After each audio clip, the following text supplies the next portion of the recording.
많은 사람들이 오랫도록 잊지 못하는 감동의 명화들이 있죠. 그 중에 하나가 늑대와 함께 춤을이라고 하는 영화가 아닐까. 뭐 못 보신 분은 어쩔 수 없어요. 이 영화의 제목은 인디안 추장이 주인공 군인에게 붙여준 별명에서 이 제목이 붙여졌거든요. 이 영화의 마지막 장면이 아주 매우 인상적이에요. 인디안 부락의 군인들이 쳐들어와서 원주민들을 그 살던 집을 떠나서 산속으로 피난을 떠나게 되어져요. 그 군인들이 찾아와서 그동안 친밀하게 지내었던 그 백인 군인에게 그 마을 추장이 마지막으로 한마디 말을 건네는 장면이 나와요. 이렇게 얘기합니다. 세상을 살아가는 데는 여러 가지 방법이 있습니다. 그중 가장 좋은 방법은 진정한 인간이 되는 것입니다. 라고 하는 말을 하고 떠나요. 그러니까는 그 군인들은 사실은 신대륙에서 문명인이라고 그렇게 자부하고 있지만 총칼과 무력으로 그렇게 평화적이었던 그 인디언들을 쫓아내는 아주 잔인하고 더 야만적인 그 백인들을 향한 의미심장한 충고의 말이기도 했습니다. 이 말은 오늘 지금 예배하는 오늘 살아가는 우리도 깊이 생각하고 음미해야 할 말이 되기도 합니다. 진정한 인간으로 산다는 건 무엇일까? 옆 사람 축복하겠습니다. 참다운 인간으로 삽시다. 시작.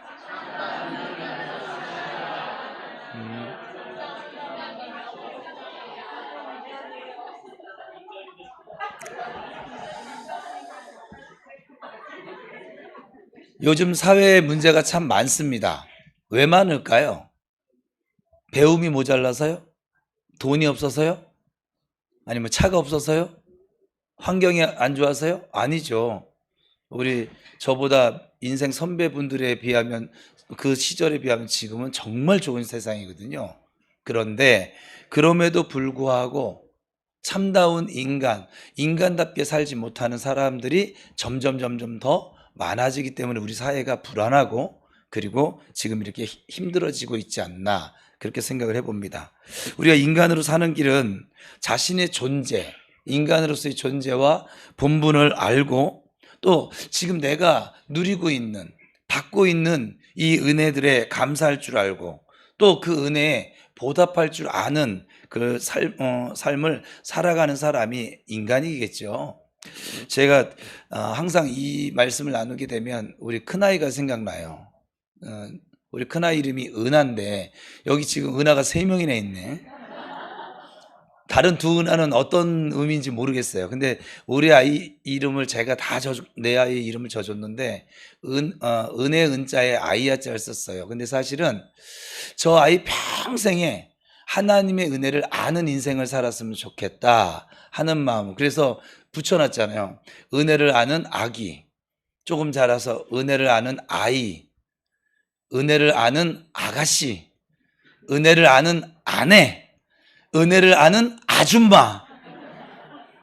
그렇게 살아가라고 하는 그 마음 가지고 있더니 지금 제가 어제 토요기도회 때 저 아이를 이렇게 안수해 주는데 눈물이 막 나는 거예요. 그게 생각이 나서 하나님 은혜가 생각이 나서 하나님께 그런 간절한 기도의 마음으로 이름을 져주고 축복을 해줬더니 저 아이가 다른 건 모르겠어요. 뭐 이쁜지 안 이쁜지 뭐 그건 사람마다 기준이 다 다르니까 제 눈엔 예쁩니다.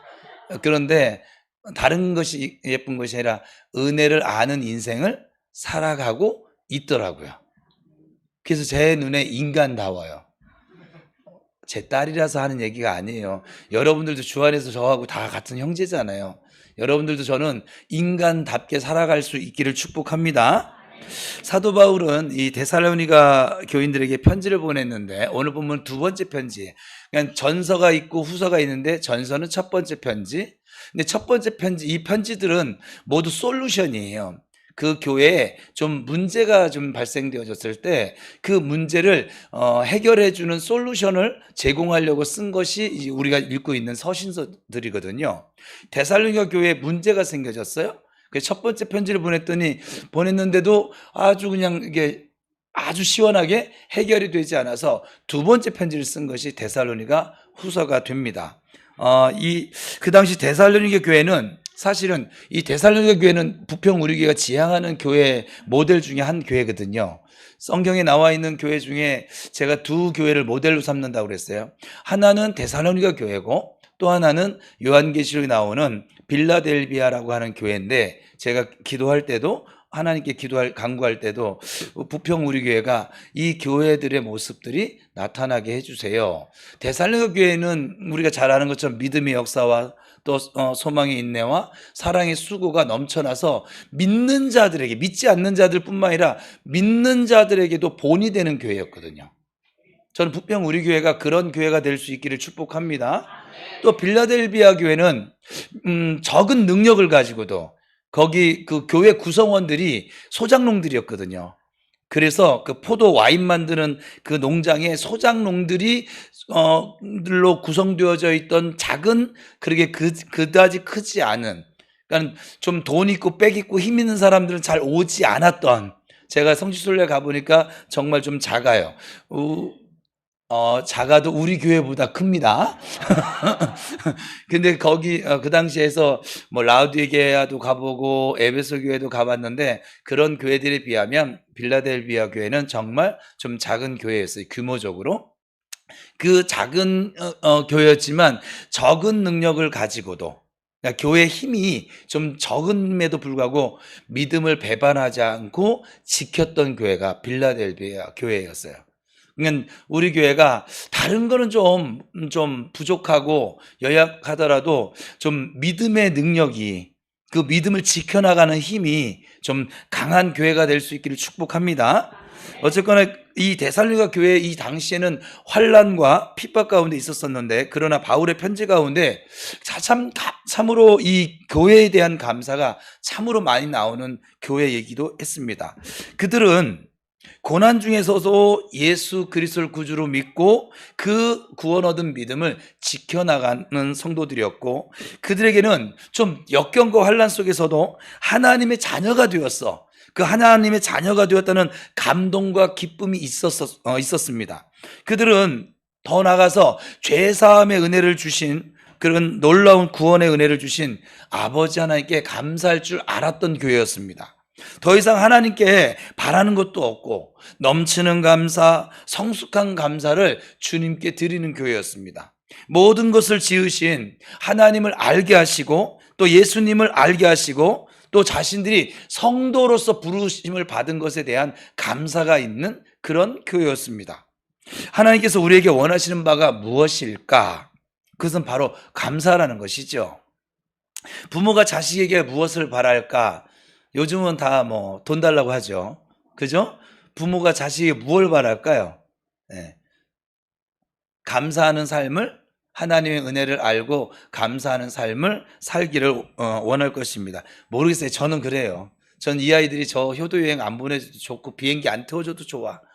근데 예수를 잘 믿고 여호와를 경외하면서 하나님의 은혜를 잊지 아니하고 그 은혜를 감사하며 살아가는 아이들이 되어졌으면 좋겠어요. 저의 이 마음처럼 저는 우리 교회 성도들이 다른 건 좀 부족하더라도 하나님이 주신 그 은혜를 기억함으로 서로 감사할 줄 알고 하나님께 감사할 줄 알고 그렇게 살아가는 성도들이 되기를 축복합니다. 그래서 감사합니다, 이 한마디의 말이 모든 수고와 은혜에 대한 가장 큰 보답의 말이 되어집니다. 우리 오늘 감사절이니까 하나님 감사합니다. 네. 또 우리 옆 사람에게 당신에게도 감사합니다.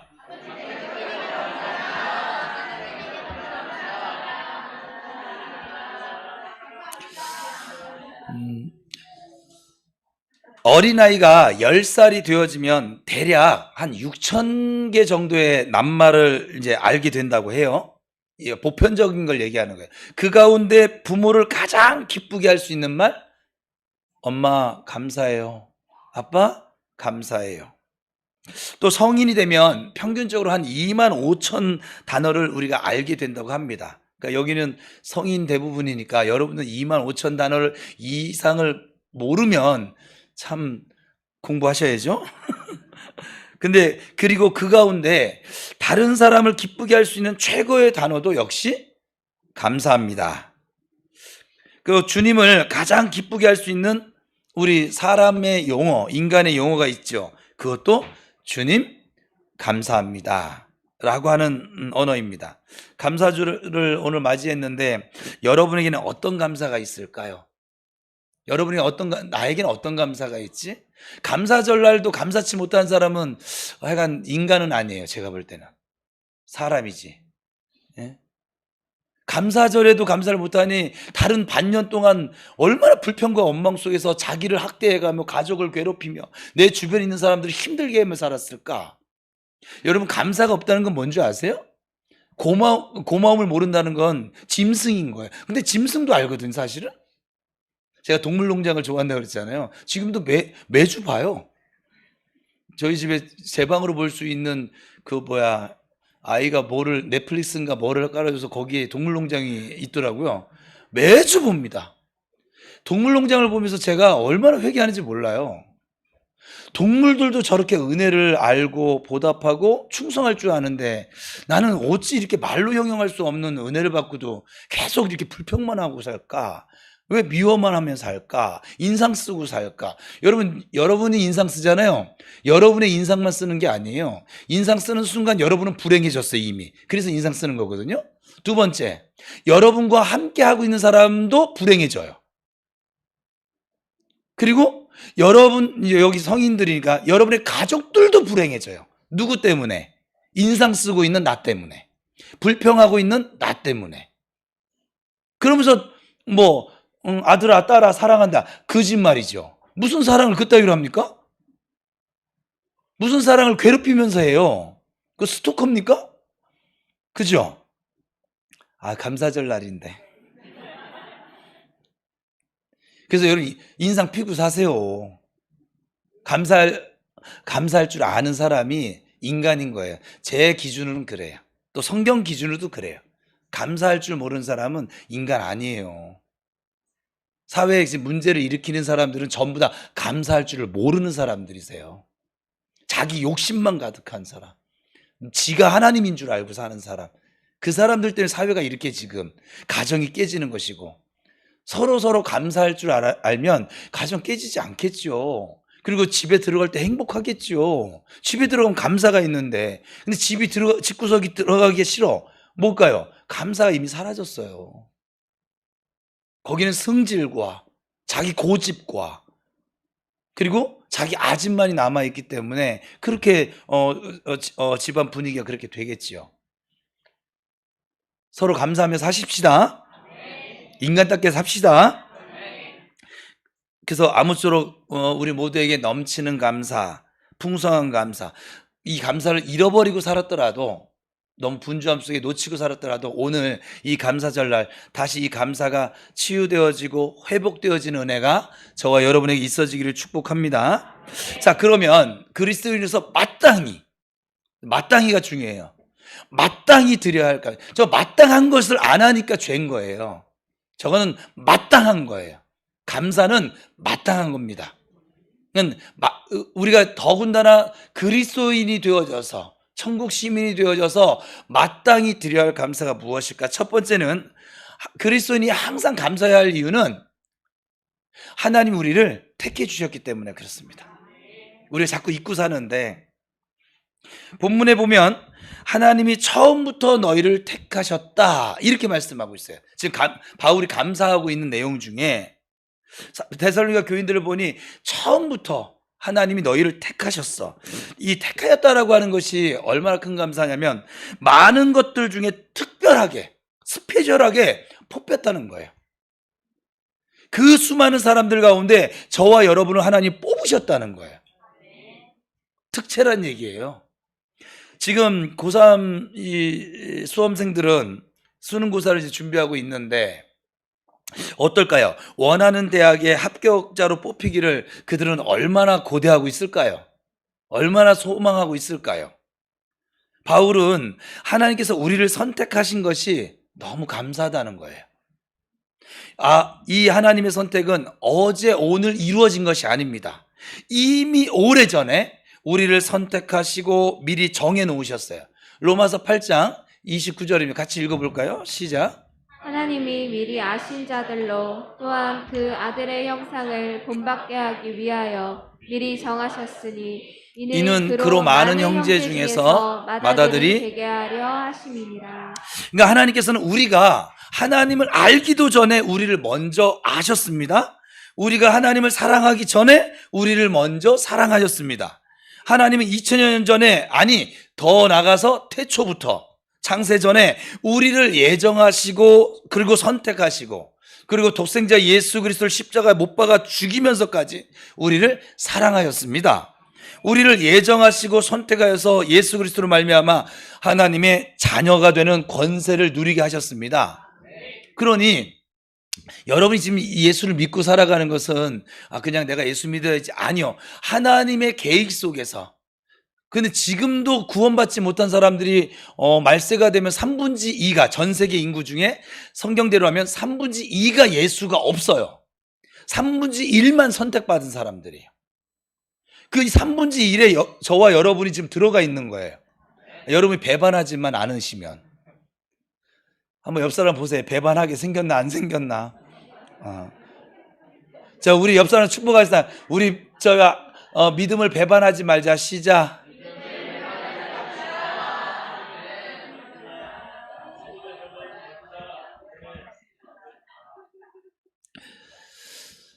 이처럼 하나님께서 우리를 선택하신 가장 중요한 이유는 우리로 하여금 하나님의 영광을 찬양하고 또 하나님께 감사하는 복된 삶을 살도록 하시기 위함입니다. 에베소 1장 6절입니다. 우리에게 같이 있습니다. 시작. 우리에게 거저 주시는 바 그의 은혜의 영광을 찬미하게 하려는 것이라. 이어서 이사야 43장 21절. 이 백성은 내가 나를 위하여 지었나니 나의 찬송을 부르게 하려 함이니라. 그러니까 주님이 우리를 선택하신 이유들을 좀 하나님 성경을 통해서 말씀하고 계신 거예요. 즉 하나님께서 우리를 지으시고 선택하신 이유는 하나님의 영광을 찬송하게 하는, 저 찬송하게 한다는 것이 감사하게 하려는 것이라는 거예요. 그러므로 우리가 찬양을 하지 않는다든가 찬양과 감사를 게을리 한다는 것은 우리를 창조하시고 우리를 사랑으로 선택해 주신 하나님의 뜻을 거역하는 불순종이 되어집니다. 그 하나님께서 우리를 택하신 은혜를 감사하며 찬양하는 우리 모든 성도들이 되시기를 이 감사절 아침에 축복합니다. 두 번째는 그리스도에서 마땅히 드려야 할 감사는 감사가 넘쳐나야 하는 것은 성령으로 우리를 거룩하게 만들어 주셨기 때문입니다. 13절에는 성령의 거룩하게 하심이라고 이렇게 말씀하고 있는데, 성도 여러분, 예수 그리스도를 구주로 믿는 사람에게 일어난 최고의 축복은 하나님의 영이 우리 안에 들어왔다는 것이에요. 단순히 여기서 돈이 좀 생겨지고 건강해지고 그 차원이 아니에요. 거룩하신 하나님의 영이 죄악으로 말미암아 죽을 수밖에 없는 흑암에 갇혀있던 우리 이 영, 죽은 영에 그 하나님의 영이 들어오셨다는 거예요. 우리 예수 믿는 사람이 왜 거룩해진 줄 아세요? 여러분 스스로 볼 때 여러분 자신이 거룩해요, 안 거룩해요? 또 이렇게 가슴 아파요, 아버지. 맞아요. 우리의 모습은 거룩하지 않아요. 승질 지랄 맞지, 지멋대로 생겼지, 지 맘대로 살지, 맨날 몸에 안 좋은 거 막 집어넣어 버리지, 이 밖으로 안 좋은 거 내뱉지. 거룩하지 않아요. 막 교회 와서 은혜 받을 때 막 너무 좋은 것 같은데 집만 돌아가면 막 돌변을 해가지고, 그죠? 그냥 막 그렇게 살아오지 않으셨어요? 거룩하지 예. 죄송합니다. 그러니까 우리 교회는 항상 앞에 있는 목사만 쓰레기예요. 우리가 그렇게 거룩하지 않지만 여러분은 거룩하십니다. 왜 거룩하다고 얘기하냐면, 여러분 거룩하지 않다는 말도 맞는 말이고요, 거룩하다고 하는 말도 맞는 말이에요. 그게 뭐냐면, 우리가 거룩하다라고 얘기하는 건 내가 무슨 행위가 거룩해서 거룩하다고 얘기하는 것이 아니라 우리 안에 임하신 성령이 거룩한 영이세요. 그 성령으로 말미암아 우리가 거룩한 존재가 되어졌습니다. 우리 교회 여러분 여러 교회를 이렇게 다녀보신 분들도 이 자리에 계실 것인데 교회가 거룩합니까? 이분들이 이제 어떻게 대답해야 될지를 몰라요. 믿음으로 대답을 하세요. 그러면 교회 문제가 있어요, 없어요? 교회 다툼은 있어요, 없어요? 교회 시기 질투가 있어요, 없어요? 이기적인 게 있어요, 없어요? 근데 뭐가 거룩합니까? 교회 모습은 거룩하지 않아요. 근데 그거 아세요? 교회는 거룩합니다. 왜냐하면 교회의 주인 되시는 그 하나님이 거룩하시기 때문에 이 하나님의 집이 거룩합니다. 그러니까 우리의 거룩함은 하나님으로부터 오는 것이거든요. 우리가 무엇이간데 이렇게 거룩한 존재로 변화되어 거룩한 존재가 되어 권세를 가지고 살아갈 수 있을까? 하나님의 은혜입니다. 그래서 하나님의 영이 우리 가운데 들어오면 하나님의 거룩하심이 가득해지는 것이에요. 우리가 신앙 고백할 때 그 외아들 우리 주 예수 그리스도를 믿사오니 이는 성령으로 잉태하사 동정녀 마리아에게서 나시고 이렇게 고백을 하고 있습니다. 오늘 아침에 됐습니다. 마리아에게서 남자가 아니고 성령께서 초자연적인 방법으로 예수를 잉태케 하셨다라고 하는 고백입니다. 이것이 얼마나 영광스러운 특권입니까? 그러나 여러분, 그 마리아에게만이 아니라 오늘 우리에게도 성령이 임하셨습니다. 그 마리아에게 임하셨던 성령이 우리에게도 임하셨습니다. 성령으로 주님이 지금도 우리 안에 계십니다. 또한 하나님의 영에는 거룩한 생명, 하나님의 생명이 영생이 들어져 있습니다. 그래서 하나님의 영이 우리 안에 들어오면 하나님의 생명이 우리 안에 들어와져 있는 것입니다. 하나님의 생명이 들어오면 죽을 몸도 살아납니다. 거룩하신 하나님이 우리 안에 들어오면 그래서 우리도 거룩해지는 것입니다. 우리 스스로 거룩할 방법은 없어요, 사실은. 근데 거룩해지는 것이지요. 옆 사람하고 축복해. 당신은 주 안에서 거룩합니다. 시작.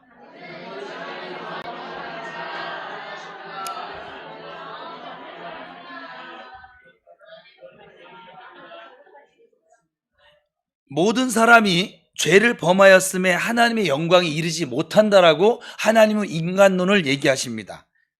거룩하시고 영광스러운 하나님께 이 죄된 모습을 가지고 우리는 나아갈 방법이 없습니다. 그러나 예수 그리스도의 십자가 보혈로 우리 모든 죄가 씻김을 받았어요. 성령이 우리 가운데 임하심으로 우리는 거룩한 하나님의 자녀로 다시 새로운 피조물이 되어졌습니다. 이것은 우리의 존재 자체가 변화되어졌다는 거예요. 그전에는 죄인이었는데 이제 의인이 되어졌다는 거예요. 그전에는 망할 사람이었는데 이제 성공할 사람인 것이고, 그전엔 죽을 사람인데 이제는 살 사람이 되어졌다는 거예요. 이 변화가 나의 어떤 행동으로 되어진 것이 아니라, 내 착함으로 되어진 것이 아니라 오직 성령으로 말미암은 하나님의 은혜로 주어졌다는 것이죠. 그래서 감사해야 된다고요. 성령님은 우리를 거룩하신 하나님의 자녀로 우리가 살아갈 수 있는 힘을 주십니다. 이제 한번 자녀가 되면 우리는 계속해서 하나님을 아버지라고 부르게 되어집니다. 이 하나님 아버지는 우리 곁에 계십니다. 멀리 계시지 않습니다. 여러분의 자녀가 좀 속을 새겼어요. 여러분 자녀 아니죠? 속을 새겼어요. 막 머리털 다 빠지겠어. 원형 탈모증 생기게 막 속을 새기고 있어요. 여러분의 자녀가 아니죠? 아무리 속을 새겨도 자녀의 자녀 아니에요. 자녀인 것은 변함이 없어요. 지가 나 이제 아버지 자식 안 할래 하면 뭐 할 건데? 자식으로 살아가야 돼요. 주민센터 가면 다 자녀로 나와요. 정말 이 육체의 죽음을 맞이하기 전에는 그게 바뀌지 않아요. 우리 아버지가 마음에 안 들어. 그래도 그 아버지의 아들인 게 변하지 않아요. 그래요? 안 그래요? 그럼 여러분 하나님의 자녀가 된 것을 믿으세요? 그럼 여러분 변하지 않아요. 다만 저도 자녀가 넷이 있지만 어떤 자녀는 기쁨을 주는 자녀가 있고 우리 자녀들은 다 기쁨을 줍니다. 오해하지 마세요. 지금 설교 이해를 시키려고 하는 거예요. 우리 아이들 저에게 기쁨을 줍니다. 제가 어제 이제 간증 설교를 비슷하게 했는데 하다가 우리 아이들을 기도해 주니 자꾸 눈물이 나더라고요. 이렇게 왜냐면 속세겨도 내 아들인데 속을 안 새기네. 좀 가슴 가끔가다 아플 때가 있어서 그렇지 속은 안 새기네. 예. 자녀가요, 기쁨을 주는 자녀도 있고 웃음을 안겨다 주는, 행복을 안겨다 주는 자녀도 있고 공부를 잘하는 자녀도 있고 못하는 자녀도 있고 근데 속을 썩이는 자녀도 있고 지멋대로 그래서 막 형제를 자꾸 힘들게 만드는 그런 자녀들도 있어요. 그래도 기쁨을 주는 자녀도 내 자녀고, 그리고 나를 힘들게 마음을 어렵게 만드는 그런 자녀가 있어도 그 자녀도 내 자녀 맞습니다. 동의하십니까? 여러분은 하나님의 자녀란 신분이 바뀌어지지 않아요. 이미 태어난 이상. 요한복음 1장 12절에 보면 같이 읽어봅시다. 시작. 영접하는 자, 곧 그의 이름을 믿는 자에게는 하나님의 자녀가 되는 권세를 주셨으니. 이 말씀에서 중요한 단어는 뭐냐면, 하나님의 자녀도 중요하지만 제일 뒤에 오늘 이 아침에 생각한 권세란 단어예요. 여러분들에게는 이미 못났어도 여러분의 아버지가 하나님이십니다. 우리나라 지금 현재 저는 삼성이 제일 돈 많은 줄 알아요. 현대보다. 이재용 씨 아들이 제가 예전에 예화 썼었잖아요. 정주영 씨, 돌아가신 현대그룹의 고 정주영 회장 손자는 세뱃돈 얼마 받는다고요? 2천만 원. 걔가 밖에 가서 속을 새기는 건 상관없어요. 할아버지 새해 복 많이 받으세요. 절 한 번 하면 2천만 원이 생긴대요. 여러분들은 놀래지도 여러분들 세배 한 번 하면 2천만 원씩 생겨요? 그가 그럴 수 있는 것은 무엇 때문이에요? 그의 할아버지가, 그의 아버지가 현대그룹의 회장이고 사장이기 때문에 그래요. 그래요, 안 그래요? 근데 이 천지의 주인이신 하나님이 저와 여러분의 아버지십니다. 권세를 주셨다고요. 그 권세를 누리며 사십시오. 계속 패잔병처럼 그렇게 살지 말고, 저 둘째 아들 탕자처럼 밖에 호랑방탕하고 할 수 있어요. 빨리 돌아와요. 돌아와서 하나님을 기뻐하며 하나님 주신 은혜에 감사하며 그렇게 살아가시길 축복합니다. 신학자 이 폴 틸리라고 하는 유명한 신학자인데 그가 이렇게 얘기합니다. 현대인에게는 지식, 기술, 그리고 고도의 문화생활이 있다. 그러나 공개하기 어려운 세 가지 어두운 그림자가 항상 이 현대인들에게 따르고 있다. 첫째는 무엇 해도 공허감이고, 두 번째는 죄책감이고, 셋째는 공포감이다. 이렇게 얘기합니다. 그러니까 현대인들은 막 지금 돈이 많아서 아무리 먹고 싶은 거 다 먹고 마시고 취하고 배우고 약간 댄스도 막 배우고 약간 노력해도 이 마음의 공허를 극복할 수가 없다는 거예요. 인간 스스로는. 그 이유는 삶의 의미와 목적이 없는 삶이기 때문에 그래요. 그러니까 이 땅의 삶이 전부니까. 그래서 공허할 수밖에 없는 거예요. 전날 실컷 약간 기분 좋아서 한잔 했고, 어떤 날 기분 나빠서 한잔 했어. 다음 날 일어나면 어때요? 그 기분 좋음이 계속 유지가 돼요? 아니면 그 공허한 마음이 생겨지지 않아요? 또 이렇게 하니까 또 술 안 드시는 분들처럼 딱 이렇게 표정들 하고 있는데 다 한 잔쯤은 하잖아요? 제가 우리 아론 청년하고 밥을 먹으러 갔는데, 제가 도시락 배달을 해요. 토요일 날 도시락 배달하는데 그 도시락 배달을 하는 그 어르신이 있어요. 그 어르신이 제가 목사인 걸 알아요. 가서 제가 집에 도시락 배달해놨다가 허리가 너무 아프다고 나오셔서 내가 도저히 안 되겠어서 집에 들어갑시다 해서 또 허리를 또 치료해주고 나오고 했거든요. 근데 이분이 고마움을 가지고 있어요. 밥을 먹는데 그분이 들어오셨어요. 들어오셔가지고서는 밥을 먹는데 저한테 쭉 와가지고서는 나 이제 온 지도 얼마 안 된 청년하고 밥 먹는데 목사한테, 목사님 술 한잔 하실래요? 제가 술 잘 먹게 생겼나 봐요. 그죠? 그러니까 우리 아론 청년이 놀란 거죠.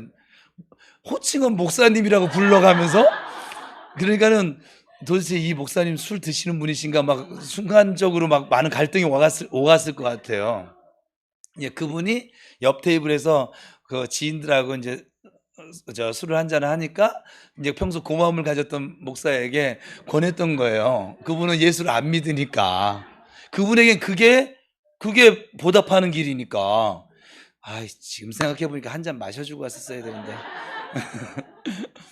그래서 저도 이제 가셨어요. 아니요. 내가 그래도 제가 목사인데 이러지 않았고, 전 그렇게 티내지 않아요. 나중에 제가 한 병 사드릴까요? 이렇게 가면서 했더니 아니요, 저희 다 먹었어요. 그래서 이제 헤어지고 왔는데, 와서 생각해 보니까 아론 청년 앞에서 너무 내가 부끄러운 거야. 이 술을 잘 먹게 생겨가지고 술을 못 먹게 생겼어야지 이게 막 이게 그러는데 안 먹게 생겨야 되는데 이 까무잡잡한 데다가 얘가 또 할 것 같아, 그죠? 뭐 하러 하다가 글로 갔어요.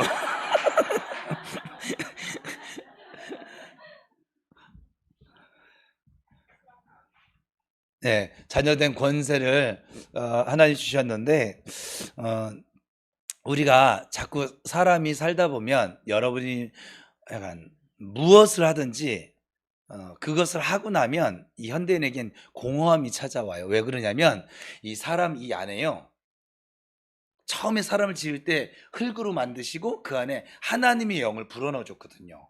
근데 그 하나님의 영이 떠나갔어, 죄로 말미암아. 그래서 하나님이 주신 은혜로 채워지지 않으면 이 자리는 인간의 어떤 노력으로 채워질 수 없는 하나님의 홀이 우리 안에 들어있거든요. 여러분 가슴 안에는 이해하기 쉽게 남편의 홀이 있어요. 싫든 좋든 간에. 그리고 여러분 이 가슴 안에는 아내의 홀도 들어져 있어요. 이미 결혼하신 분들에게는 이건 어쩔 수 없어요. 그리고 여러분 이 가슴 안에는 부모의 홀도 들어있어요. 장정순 어머니, 돌아가신 어머니 그리울 때가 있어요, 없어요? 저분이 지금 78세신가, 그죠? 예. 79. 예. 79세신데 79세가 어머니 돌아가신 지 얼마나 되셨어요? 20년밖에 안 됐어요? 저는 제 아버지가 돌아가신 지가 30년이 넘어가 버렸는데 저보다 더 오래 같이 계시었네? 여러분, 어떤 불효자도요, 이 부모의 자리가 있어요. 그래서 그거는 그 부모만이 채울 수 있는 자리예요. 아무리 남편이 잘해줘도 그 자리 못 채워요. 또 여러분, 아내나 남편의 자리가 있어요. 여러분, 자녀의 자리가 있어요. 우리가 살아가면서 그래서 자녀를 먼저 떠나가면 부모는 어디다 묻는다고 그래요? 왜 가슴에 묻습니까? 가슴에 무덤 없던데? 그 자리가 그 무엇으로도 채워지지 않아요.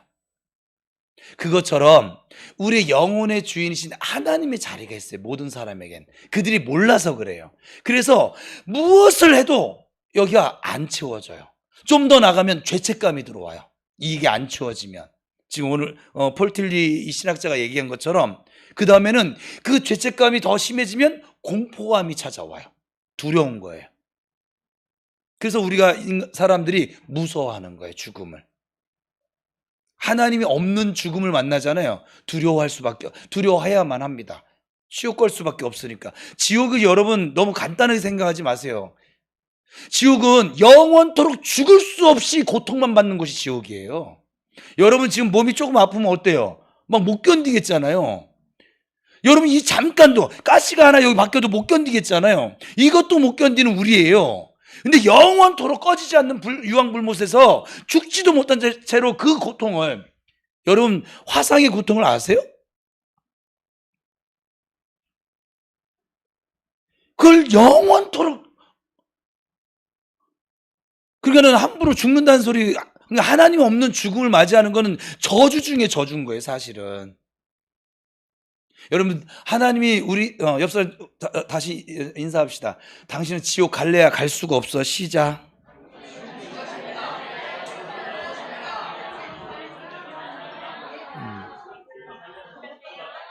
왜냐면 여러분, 제가 지금 억지 쓰는 게 아니에요. 우리의 아버지가 하나님이세요. 하나님이 계신 곳이 천국이고요. 그러면 하나님이 그 천국으로 우리를, 자녀를, 여러분 아무리 마음에 안 들어도 그 자녀 지옥에 빠져라 이렇게 말씀하십니까? 안 그러잖아요. 하나님이 여러분들에게 있는 모든 죄를 예수님에게 다 죄를 짊어지게 하시고 죄 없게 만들어 놓고 천국으로 데려가실 거라 이 말이에요. 그러니까 근데 안타까운 사실이 하나는 있긴 해요. 저는 지옥을 구경해 보고 싶거든요. 근데 지옥을 구경할 방법이 없네. 참 안타깝습니다, 정말. 그래서 이 현대인들은 삶의 의미와 목적이 없이 살아가기 때문에 공허할 수밖에 없고 죄책감을 느낄 수밖에 없고 그리고 마침내는 공포감 속에서 살아갈 수밖에 없는 것이죠. 나 스스로를, 그 사람들이 떠들어요. 저 수없이 많은 사람들만 스스로를 나는 나 정도면 바르게 살고 있는 거야. 나 정도면 괜찮지. 막 정당해라고 이렇게 막 변명 합리화를 시키지만 그 안에 있는 양심은 내가 바르지 않다고 정죄를 해요. 그래서 죄책감에 눌려요. 그래서 괴로운 거예요. 이걸 못 견디겠으니까 술을 먹는 거예요. 여러분 가족들한테 막 승질내고 나면은 어때요? 기분이 막 좋아 날아가심이죠. 내가 옳아서 막 했는데도 불구하고 내 마음이 왜 괴로울까요? 죄책감이에요. 그리고 시간이 어느 정도 지나고 나면 저도 경험한 바이지만 내가 그때는 그게 옳다라고 해서 그렇게 했는데 옳음이 중요한 게 아니에요. 가족끼리는 사랑이 중요한 거예요. 서로 받아줌이 중요한 거예요. 우리 교회도 마찬가지예요. 옳음이 중요치 않아요. 옳아야죠. 근데 옳음보다도 더 중요한 건 영혼을 사랑해 주는 거예요. 다른 성도들을 인정해 주고 존중해 주고 사랑해 주는 교회가 되어져야만 한다고요. 여러분이 가정이 행복해질 수 있는 방법은 다른 거 없어요. 사랑해 주면 돼요. 서로 사랑하면서 합시다.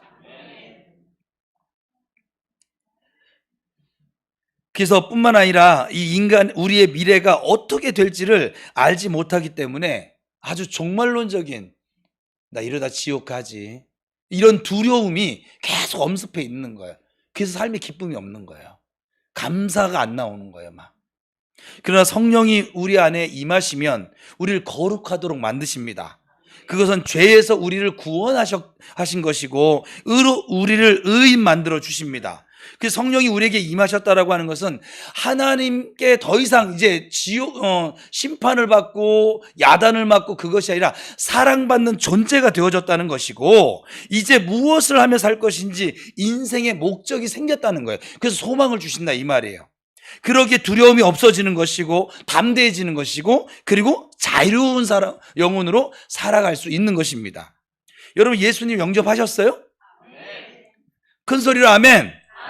그렇다면 구원받은 것입니다. 성령 받은 것입니다. 하나님의 거룩한 자녀가 되어졌습니다.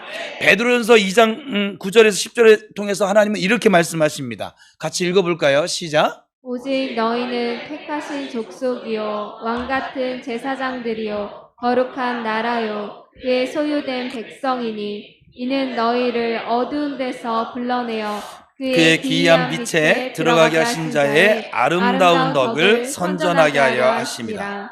너희가 전에는 백성이 아니더니 이제는 하나님의 백성이요 전에는 긍휼을 얻지 못하더니 이제는 긍휼을 입은 자니라. 여러분은 이미 긍휼을 입었어요. 전에는 하나님의 백성이 아니었는데 이제는 하나님의 자녀가 되어졌어요.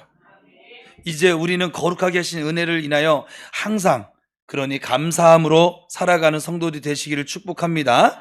세 번째로 그리스도인이 감사함은 진리를 믿음으로 구원을 얻게 하셨기 때문입니다.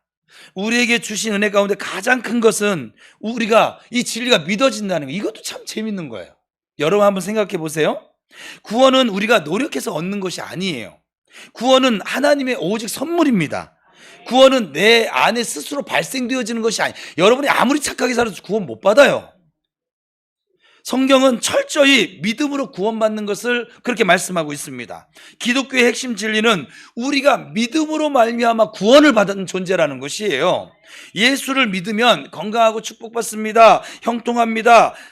맞아요. 그럴 수 있어요. 그러나 그건 중심 진리가 아니에요.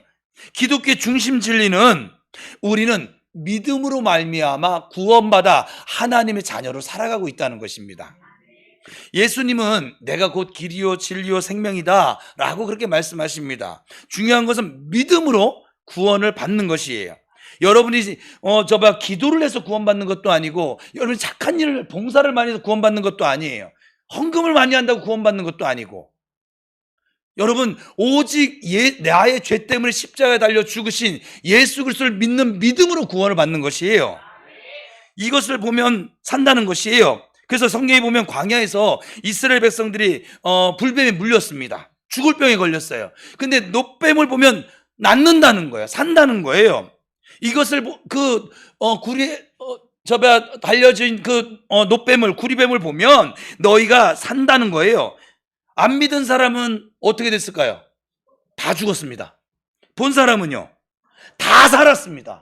그가 개차반으로 살았든지 뭘 했든지 상관하지 않고 본 사람은 살았어요.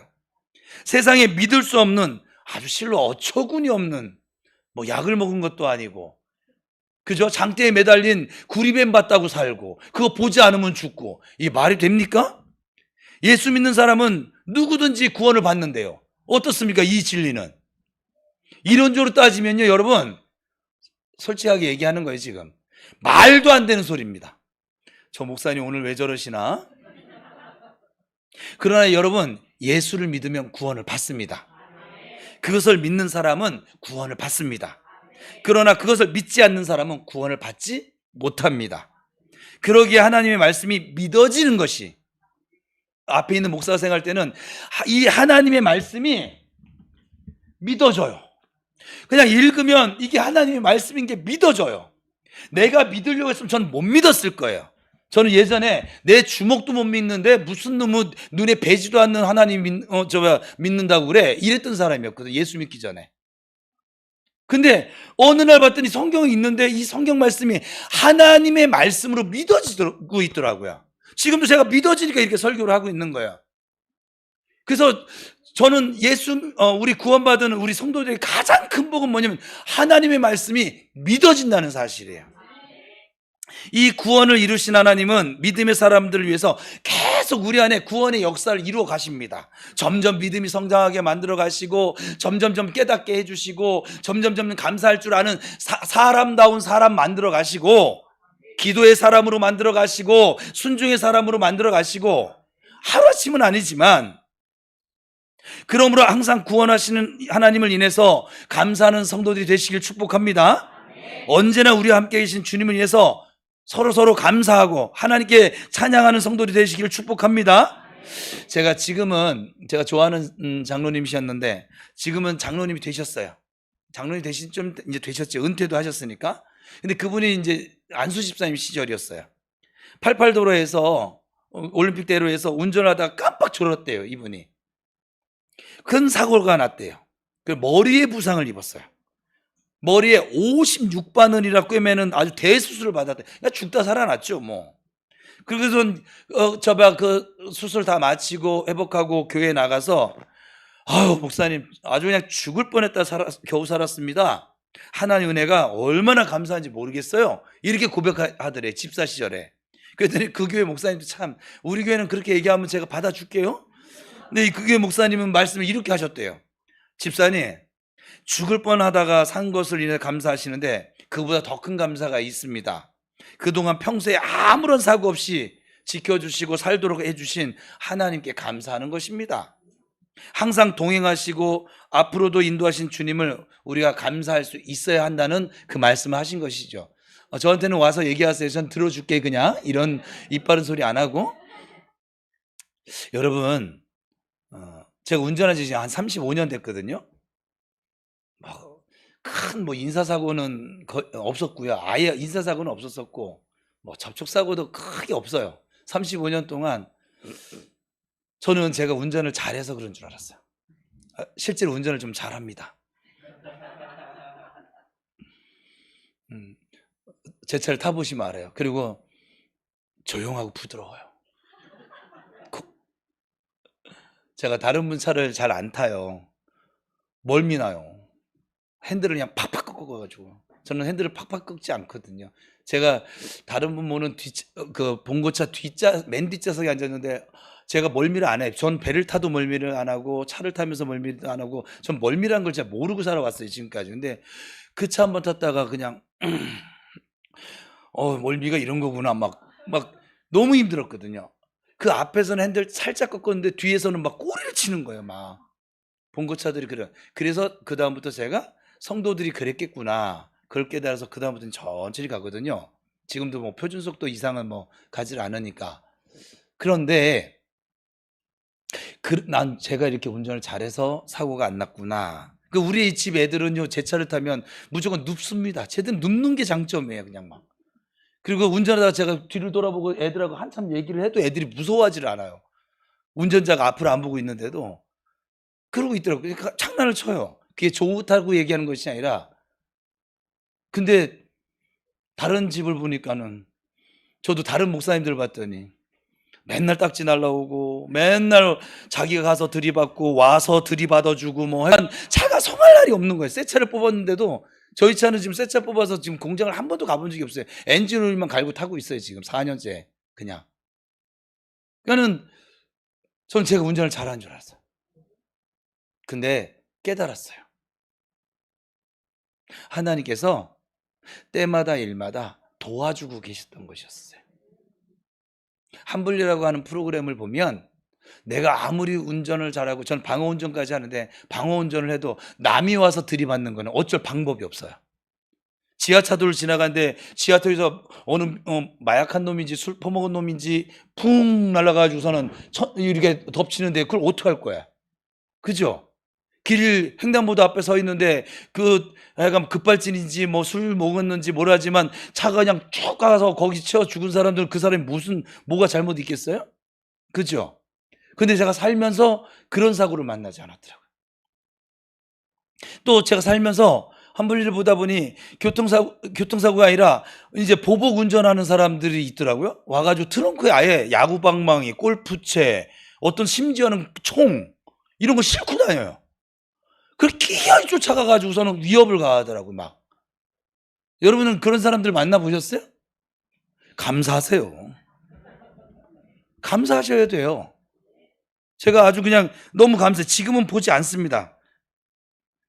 그래서 우리가, 이게 어려운 일을 만나서 해결되어져서 감사할 줄은 아는데, 평상시대 평안하게 살아가는 이것에 대해서는 감사가 지금 좀 없어요. 지금 여러분 이 자리에 앉아 있는 거 감사하시기 바랍니다. 어떤 이에게는 이 자리가 그토록 사모하는 자리라고요. 오늘 지금 박은수 집사님 못 나오셨는데 통증이 너무 심해서 어제 토요기도에 우리 전체 단톡방 말고 사역자들 단톡방에 그리고 토요기도회를 꼭 가고 싶습니다. 일단 복이 두 가지가 있어요. 주님의 은혜를 사모하는 믿음이 있다는 게 감사하고 그 은혜의 자리를 갈망하는 그 믿음이 있다는 것도 그에게는 이미 은혜예요. 지금 오늘도 지금 못 오신 거 보면 아파서 못 오셨을 것인데 여러분들 누군가는 이 자리를 그렇게 나오고 싶어 하는데 또 이 영상을 좀 보고 있는 저 단양에 있는 오늘 밑에 가보면 단양에 감자가 와 있어요. 뭐 감자 줄런지 모르겠지만 맛있어요. 근데 그분은 우리 교회 어제 토요기도에도 영상으로 실시간으로 봐요. 그 먼데 떨어져서 은혜를 사모하면서 그러면서 어제 내려서 감자 보내서 너무 감사해요. 전화했더니 목사님 오늘 은혜 받았어요. 조금 전에 끝났는데 토요기도회가 우리 교인들은 관심 없는 분들이 여기 절반이잖아요 지금. 뭐 토요기도를 하는지 수요기도를 하는지 아무 관심이 없잖아요. 근데 그 단양에 있는 분들의 이 은혜, 저분은 우리 교회 여러분들을 얼마나 부러워한 줄 아세요? 그 교인들은 너무 좋겠어요. 근데 다른 사람들은 저런 부모를 두면 너무 좋겠다 하는데 그 집 자녀들은 그 부모를 그렇게 생각 안 하는 자녀들이 너무 많거든요. 꼭 그와 같아요. 여러분이 지금 이미 누리고 있는 것들이 당연한 것이 아니라 하나님 주신 은혜임을 기억하시며 감사하시길 바랍니다. 종종 하나님을 믿는 사람들 가운데서 원망하고 불평하며 사는 사람들이 있더라고요. 자기의 소원이 이루어지지 않고 자기 마음대로 뭐가 안 되었다고 원망하더라고요. 그런 하나님의 약속을 믿는 믿음, 하나님의 구원을 믿는 믿음은 지금은 비록 내가 지금 어려운 문제를 만났으나 마침내 행복한 그 마침내의 때를 만나게 될 거야 라고 하는 그 믿음을 가지고 감사합니다. 옆 사람 다시 한번 마지막 축복합시다. 당신의 전성기는 아직 오지 않았습니다. 시작.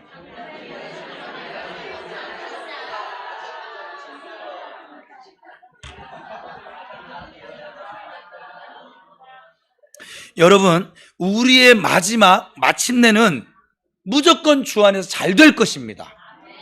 왜냐하면 천국일 것이니까. 그죠? 왜요? 틀림없는 하나님의 약속이 있기 때문에 그렇습니다.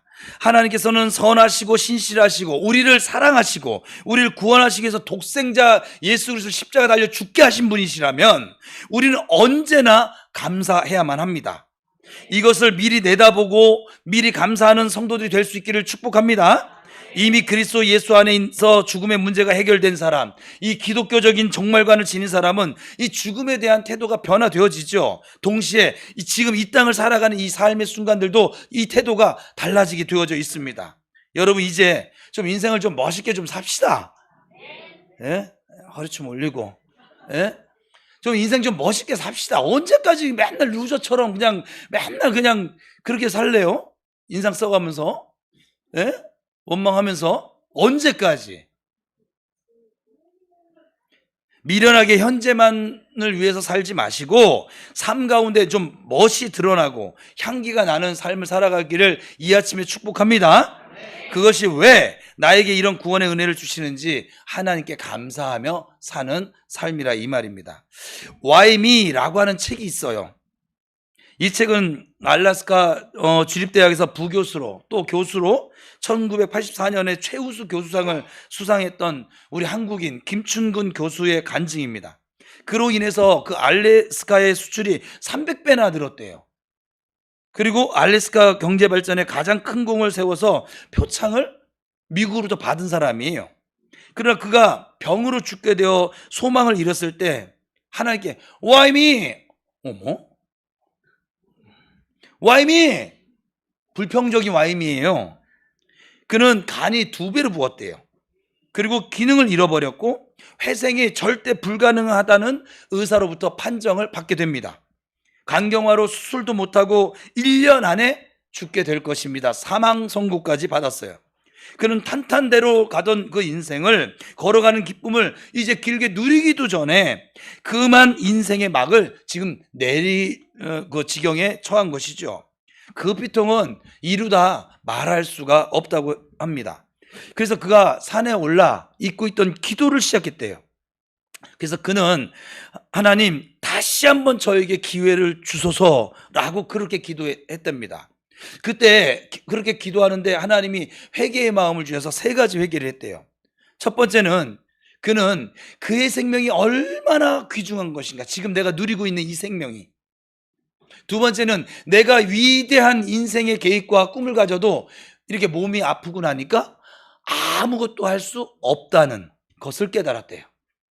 세 번째는 생명을 구원하시기 위해서 독생자를 보내신 하나님을 위해서 내가 그동안 무엇을 하며 살아왔을까 하는 회개가 나와지더래요. 하나님은 그렇게 기도하는 그에게 등을 한 3번 두드리면서 내가 너의 모든 죄를 용서했어 라고 말씀하시더래요. 그 용서의 말씀을 듣더니 그가 완전히 변화되어졌대요. 그는 병으로 죽게 되었을 때 소망을 잃어버린 채로 하나님을 원망하면서 Why me? 하며 소리쳐 울부짖었는데 이제는 회개하고 주님의 은혜를 깨닫고 나니까 죄 많은 그를 살려주시고 새로운 삶으로 인도하신 하나님께 그는 아주 조용히 감격하면서 Why me? 내가 무엇이 간데 이런 은혜를 주십니까? 내가 무엇이 간데 이런 감격을 주십니까? 그 영혼과 심장으로 하나님 앞에 기도하는 사람이 되어졌더라 이 말입니다. 이것이 바로 그리스도인이에요. 원망과 불평을 내던져 버리고 하나님 앞에서 감사와 감격으로 살아가는 사람, 그 사람이 그리스도인입니다. 우리 모두 하나님의 은혜를 기억하며 감사와 순종으로 살아가시기를 다시 한번 축복합니다. 렛베 나흐만이라는 유대인이 지은 빈 의자라고 하는 그런 명언집의 일부를 소개해 볼까 해요. 요즘 어떻게 지내냐고 하는 물음을 받을 때 당신의 어려움을 울부짖거나 불평을 하지 마십시오. 만일 별로 좋지 않아 라고 대답한다면 하나님께서 이것을 좋지 않다고 그래? 그래, 정말 좋지 않은 것이 무엇인지 내가 보여줄게. 그렇게 대답할 것입니다. 요즘 어떻게 지내? 라고 하는 물음을 받았을 때 어려움도 있고 고난도 있었지만 불구하고 만일 당신이 좋습니다, 그래도 감사합니다, 그럼에도 불구하고 감사합니다 라고 대답을 한다면 하나님께서 아니 이것을 좋다고 그래? 정말 좋은 것이 무엇인지, 정말 감사한 것이 무엇인지 내가 보여줄게. 우리의 삶에서 감사가 없는 삶은 성숙함이 없는 것이고 믿음이 없는 삶입니다. 우리가 하나님의 은혜를 못 깨달으면 불평이 나오게 되는 것이고, 우리가 불평하는 건 은혜를 못 깨달아서 그래요. 가족의 소중함도 못 깨달아서, 깨달음이 없기 때문에 불평하는 거예요. 하나님의 은혜를 깨달으면, 삶의 지혜를 깨달으면 감사가 저절로 나와집니다. 우리를 구원하시고 거룩하게 하시고 믿음으로 살게 하시는 하나님의 은혜를 항상 기억하고 오직 감사함으로 또 오직 순종함으로 나아가는 부평우리교회 모든 성도들이 되시기를 주님의 이름으로 축원합니다. 기도하겠습니다.